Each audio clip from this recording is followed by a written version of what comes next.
Hey, it's Dave Brown here, host of Now with Dave Brown on AMI. Check out this latest highlight from the show. Second Harvest has released its annual Hungry for Change report. In December, the organization surveyed 1,480 nonprofit organizations across Canada. It revealed that over a third of food charities had to turn people away. In Toronto alone, there were a projected 30% surge in demand for food charity. Madison Maguire is the Director of Fleet and Warehouse with Second Harvest, and she is going to dive deeper into potential solutions for the challenges at hand. Welcome to the program, Madison. Thank you so much for making time. Thanks for having me.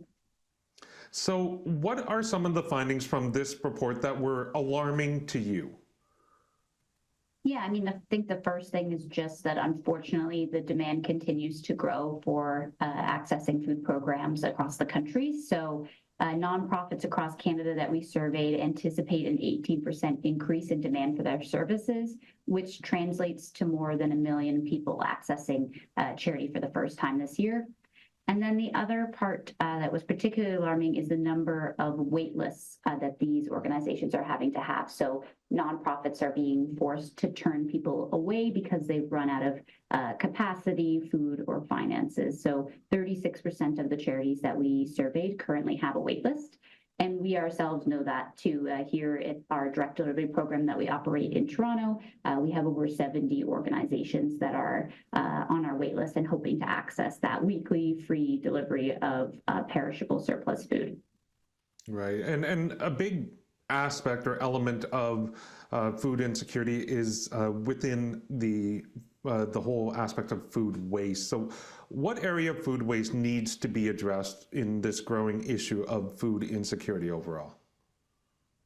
Yeah, and here at Second Harvest, we have a mission, no waste, no hunger. So we have that dual part of both the environmental and social aspect of that. And food waste is a huge issue here in Canada. As we always say, there's not actually a food shortage issue. We have enough food to feed everyone here in Canada, but unfortunately we have a distribution issue where we are wasting all this food and also have so many people that are struggling to access food. So what we're most interested in working on is what we call avoidable food waste. So that's food that should have gotten to the consumer through the supply chain, but for a variety of reasons it didn't. So it's perfectly good food, but it's being wasted somewhere from the farm all the way until the grocery store or restaurant. And that's where at Second Harvest, we try to use our expertise around food rescue to provide those interventions and be able to redirect that food to charities and nonprofits. And so you touched on this, but like, what are some of the current measures being taken to kind of tackle the food waste issue within businesses and kind of stopping it on that front? Yeah, absolutely. So there are definitely businesses across the country that are, implementing a food rescue program. And we here at Second Harvest have the Second Harvest Food Rescue app. And what that is it's an online platform that's available across the country. And it connects food businesses that have surplus food with a local charity or a nonprofit. So it's super simple for the businesses to sign up, and then they're able to post when they have surplus food donations, either one time or on a some sort of weekly or pattern basis, and then notifications go out to charities or nonprofits nearby. So it's facilitating local food rescue, and it's available to food businesses across the supply chain and free for them to use. So we try to make it as easy as possible to encourage as much food rescue to be happening. And one way that Second Harvest is looking to kind of have this issue addressed is through government intervention and policy changes to really tackle the poverty and provide quick relief. How would the government be able to provide that quick relief? What would Second Harvest like to see from that government intervention?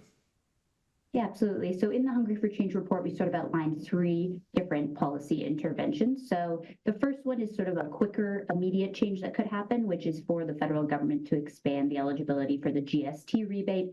This would just be a quick way to have an influx of cash to a larger amount of people, especially in light of how much grocery prices have increased of late. The second one is to bring back a program that was started during the pandemic, which is called the Surplus Food Rescue Program. And this had sort of 3 positives to it. One was that it was able to rescue surplus food that might have otherwise gone to waste. for the environmental piece. Then socially, it was connecting it to charities and nonprofits. And then financially, it was providing a bit of relief to those small to medium-sized businesses that had that extra food. And it was quite a successful program. So we would suggest bringing that back in order to incentivize that rescuing to happen. And then the final piece is just all three levels of government working together to ensure that businesses are required to measure and monitor their food waste and then take action on that. So that would be sort of a longer term policy intervention that could have a longer term impact. And so in terms of that, like that collaboration, that coordination within the government, like how would you envision that kind of sustainable solution and long-term impact being of having that collaboration and leading to a potential solution to ending hunger in Canada? Yeah, absolutely. I mean, I think your questions sort of hit on it exactly, which is the key collaboration piece. So what we found from working with our large network of charity nonprofits is that one of the misconceptions that the public has about this issue is that the only place that people are accessing food is at food banks.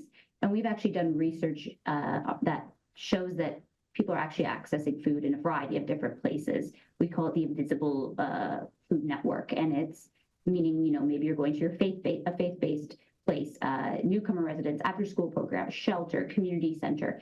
And so there really is this network of organizations that are providing this immediate relief. And unfortunately, the demand is continuing to grow and they're facing more and more challenges there. But we're really looking for, when designing solutions, that those levels of government are collaborating with those organizations because they're on the front lines and they are experiencing exactly what happened and are an integral part of designing that larger solution. And for folks at home who may be tuning in, listening to this conversation, what can they do? What can they do to get involved or help kind of provide some relief or support for the challenges of food insecurity in Canada right now? Absolutely. So we sort of say a few different things, but one of them is, you know, if you read this report and you see some of those interventions that we're talking about, you know, reach out to your different levels of government to advocate and indicate that you think this is a really critical issue that needs action taken immediately. And, you know, you can definitely look out in your neighborhood. There will absolutely be organizations that are offering these types of food programs and see if there's a way that you can support. And if you're interested in learning more about Second Harvest, you can absolutely go to our website and we have lots of opportunities to get involved, whether it's volunteering or financially. And then just finally, you know, all of us have a part to play in the food waste piece as well. So of course, you know, trying to make sure that we're wasting as little food as possible. There's a huge part of food waste that's happening along the supply chain, but there is still a significant portion that's happening in the household. So just ensuring that we're doing our best to ensure that everything that we are buying, we're able to use as best as we can and avoid wasting any of that food there too. And before I let you go, I just want to kind of ask one final question. The numbers in the report are quite grim. You know, the fact that the need for food supports is growing in Canada. But do you foresee a kind of a potential improvement in a way that we can address food insecurity in Canada and feel like there's a potential positive outlook down the road if we do try to take these steps to address this, if we get that government intervention, that we can potentially end food hunger in Canada? Yeah, I mean, I think it speaks back to the point I made before that we have enough food. We're just having this issue of distribution, and more than that, an affordability issue. So I think there are bigger conversations to be had, and this report is just indicating that more and more people are struggling to access food. And I think people typically think, you know, another misconception is that if you have a job, then you wouldn't ever need to access these programs. But unfortunately, that is just not true because of rising costs of food prices, but also of our housing and other measures. So I do think that if we're able to do that collaborative approach to solutions, we can see a real dent to that. Madison, thank you so much for your time in bringing this conversation forward. I really do appreciate it. Have yourself a wonderful day. Thank you. Thanks for having me. That was Madison Maguire, the Director of Fleet and Warehouse with Second Harvest. And for more information, you can visit their website, secondharvest.ca, secondharvest.ca. Do you want to dive into more conversations like this? Watch Now with Dave Brown weekdays at 9 a.m. Eastern on AMI.TV or download the podcasts wherever you listen.